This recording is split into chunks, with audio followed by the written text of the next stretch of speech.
All right, thanks for joining. Had this unction just not too long ago. And by the way, thank you very much to all the people that prayed out there and to the Lord for bringing me through this. Basically, they had to cut me open in a couple of places in order to tweak some internal things. That's about the best way to explain it. And instead of anesthesia, they gave me coffee. I'm kidding. I still like coffee, though.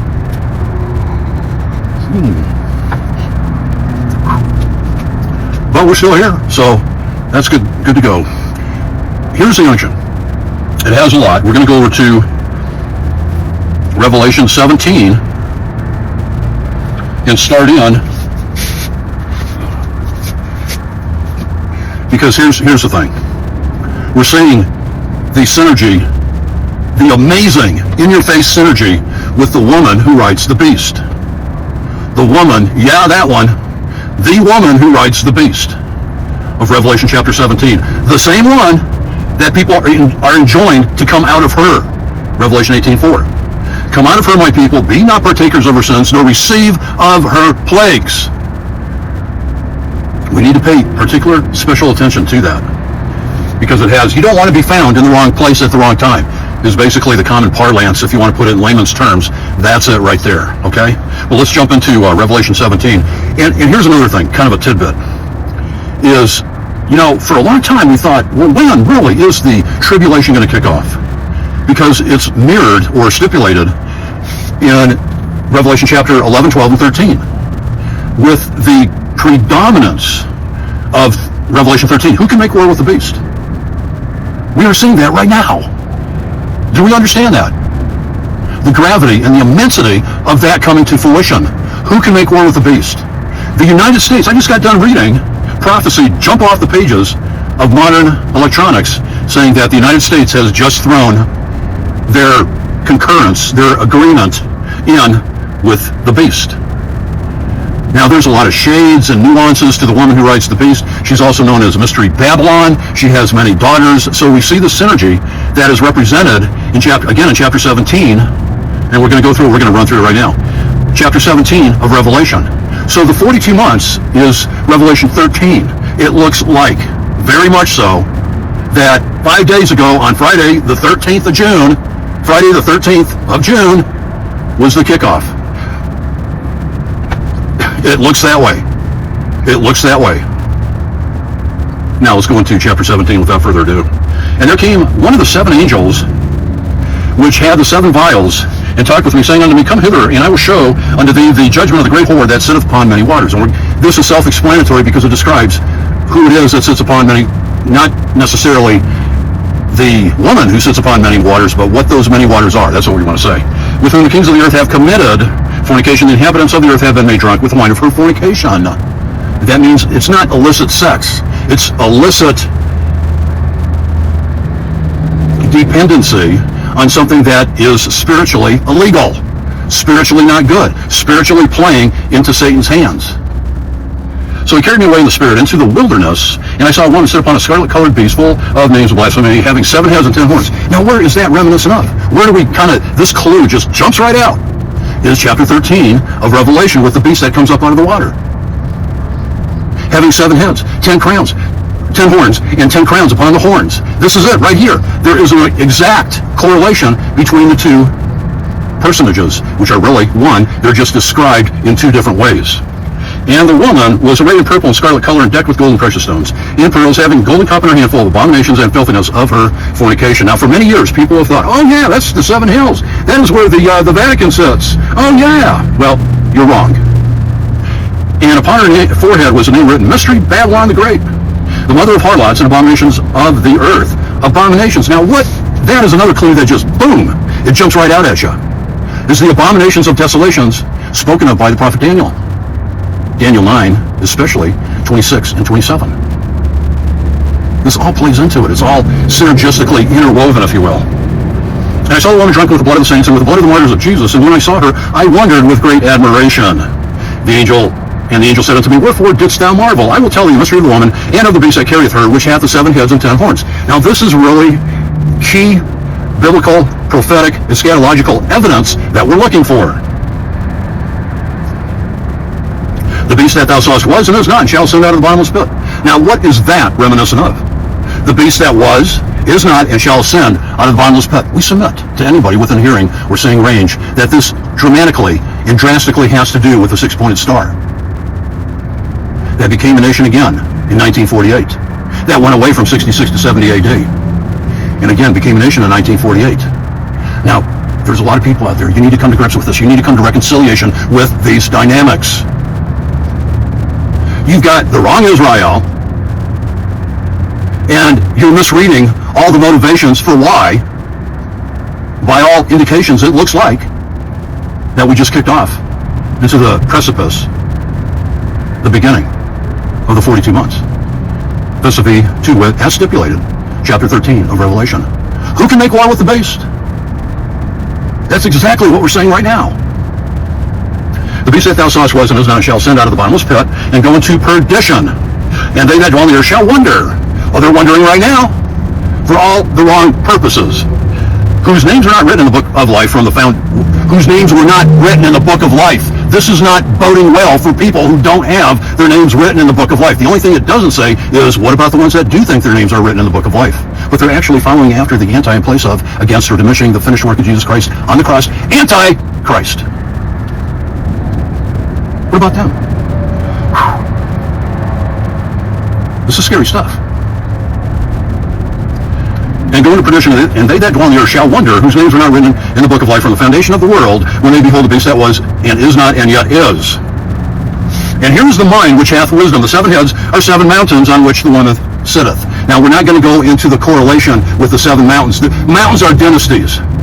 So, it's like the Lord will give you kind of a real brief linkage or correlation when the Lord hath the woman hath wailed Sychar in chapter 4 of John, and he was advising her. And he said, you've had 5 husbands, the one you're with now is not your husband. And she says, well, sir, I perceive that you're a prophet. After he told her to go get her husband. And he basically said her life story.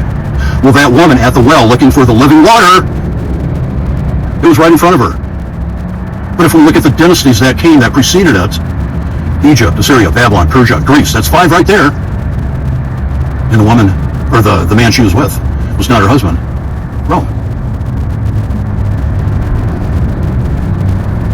And there are 7 kings, 5 have fallen, Egypt, Assyria, Babylon, Persia, Greece, and one is, and the other is not yet come, and when he cometh, he must continue a short space.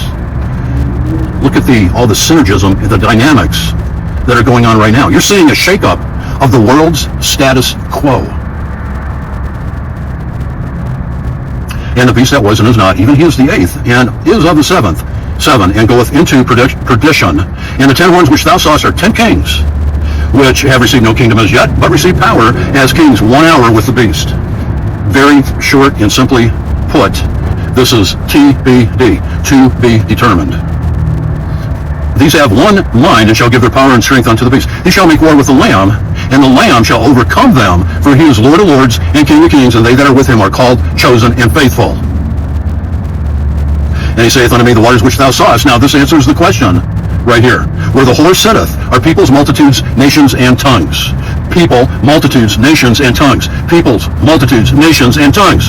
Exactly as it is right now. Because we're talking, the crucible is that holy city, which will come under further definition here. It's what you call a misnomer. Look up the word misnomer to call it the holy city, because it's also the city, Sodom and Egypt, where our Lord was crucified. That's 11:8, Revelation 11:8. This is 17:18. We'll get to 17:18 here in a moment. Matter of fact, here it is right here. We got 16 to go. And the 10 horns which thou sawest upon the beast, these shall hate the whore, shall make her desolate and naked, and shall eat her flesh, and burn her with fire. Burn her with fire. For God hath put in their hearts to fulfill his will, and to agree, and give their kingdom unto the beast, unto the words of God shall be fulfilled. Now here we go. Here it is right here. We'll wrap it up right here. And the woman which thou sawest is that great city which reigneth over the kings of the earth. This is also in harmonization, in collaboration, if you will, with giving it a double witness motif in accordance with chapter 11:8 that it mimics. Sodom and Egypt, where also our Lord was crucified. Sodom and Egypt. Because Mystery Babylon We need to understand what the logistics and dynamics of that equation are. Mystery Babylon. Mystery. So there's a whole lot of metaphysical bearing that's been put on that word. A whole lot. And when we look at the mystery Babylon, or the Babylonish part of it, because we had Egypt, Assyria, Babylon.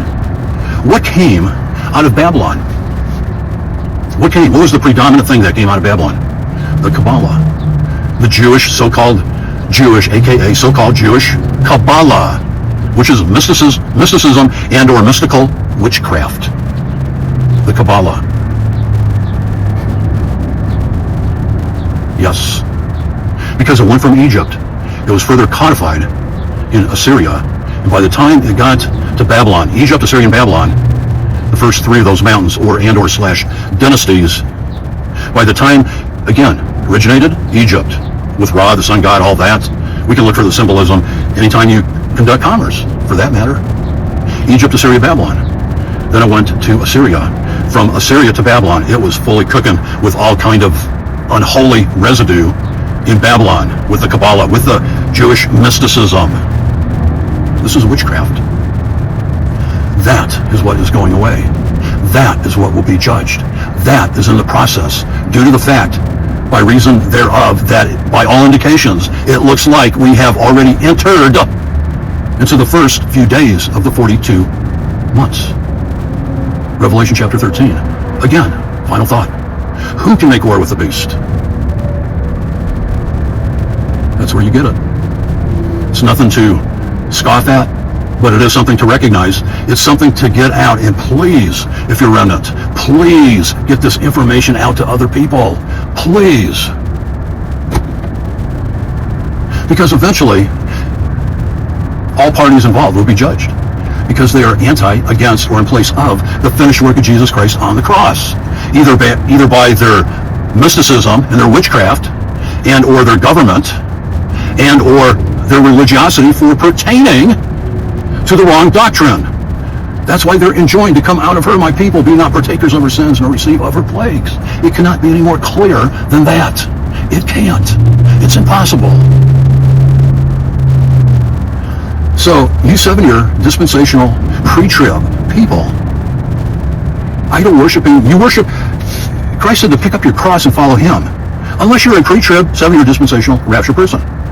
No. Then your idol then becomes the rapture, the doctrine of imminency,